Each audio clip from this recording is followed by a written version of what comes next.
السلام عليكم ورحمة الله وبركاته. أهلين وسهلين بكم في قناتي. شكرا لكم على دعمكم المستمر، رأيكم يعني لي الكثير، فهو يشجعني على تقديم المزيد من الوصفات اللذيذة. لا تنسوا مشاركة هذا الفيديو مع أصدقائكم وعائلتكم، وشاركوني تجاربكم في المطبخ في التعليقات.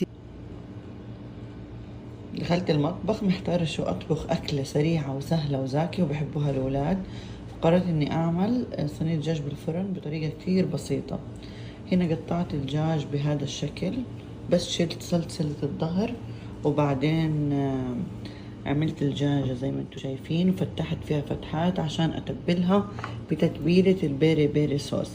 طبعا هاي التتبيلة أو هذا الصوص من الأردن، أجاني من صفحة اسمها فلفلة. كتير كتير الصوص هذا سمعت عنه زاكي، اليوم هجربه بتتبيلة الدجاج، بس هحطه هو، ما احط اشي تاني معاه. هتبل كمان البطاطس، هدخلها الفرن لمدة ساعة وربع تقريبا، مغطية بالقصدير، بعدين احمرها بالفرن. سهلة جدا. طبعا اللي ما عنده هذا الصوص انا هحط لكم طريقة البيري بيري صوص اللي بده يعمله بالبيت. بعد ما تبلت الدجاج انا زودت شوية زيت زيتون وشوية ملح وشوية بهار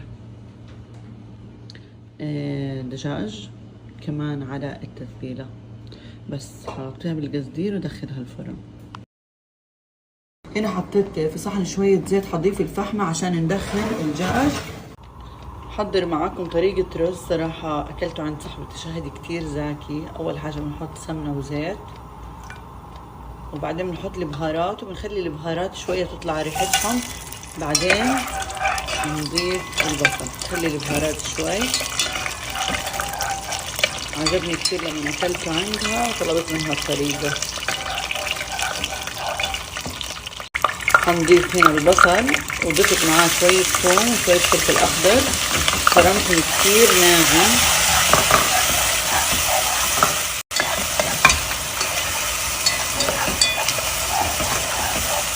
خليه يدبل كويس. طيب بعد ما دبلت البصلة معانا هنضيف عصير حبة بندورة كبيرة، وبعدين هنضيف تقريبا معلقتين صلصة كبار،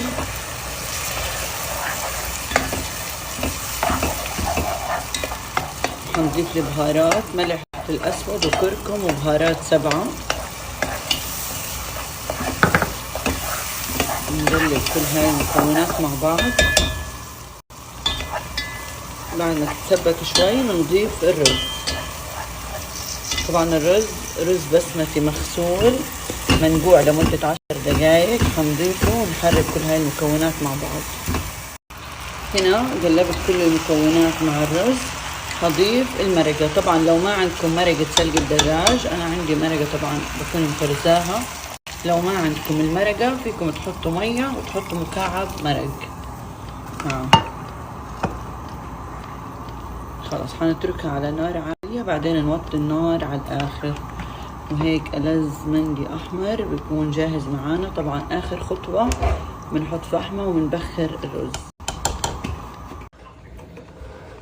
هنا كمان عملت في الرز شوية زيت، حطيت الفحمة. هنسكر النار على طول عشان يعطينا نكهة مدخنة.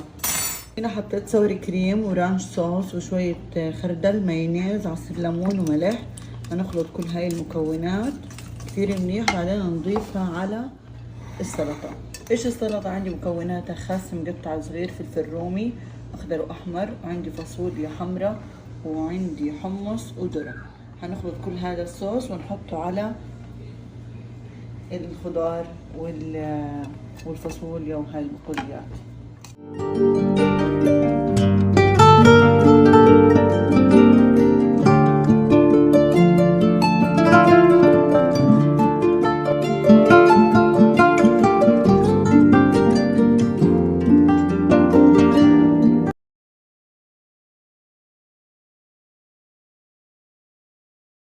وهنا الغدا صار جاهز معانا، دجاج مع البيري بيري صوص.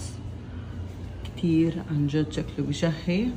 مع الوايت صوص عملت صلصة الرانش مع السوري كريم. وهنا سلطة الخس مع الذرة والفاصوليا، كتير سلطة بتشهي. وهنا رز المندي الأحمر المدخن. شكرا لكم على دعمكم المستمر. رأيكم يعني لي الكثير، فهو يشجعني على تقديم المزيد من الوصفات اللذيذة. لا تنسوا مشاركة هذا الفيديو مع أصدقائكم وعائلتكم، وشاركوني تجاربكم في المطبخ في التعليقات. يسعدني جدا أنكم تتابعوني، كل تعليق وإعجاب. لو عجبك الفيديو ما تنساش تشترك في القناة وتفعل الجرس عشان يوصلك كل فيديوهاتنا الجديدة. وش تنتظر يا حلو؟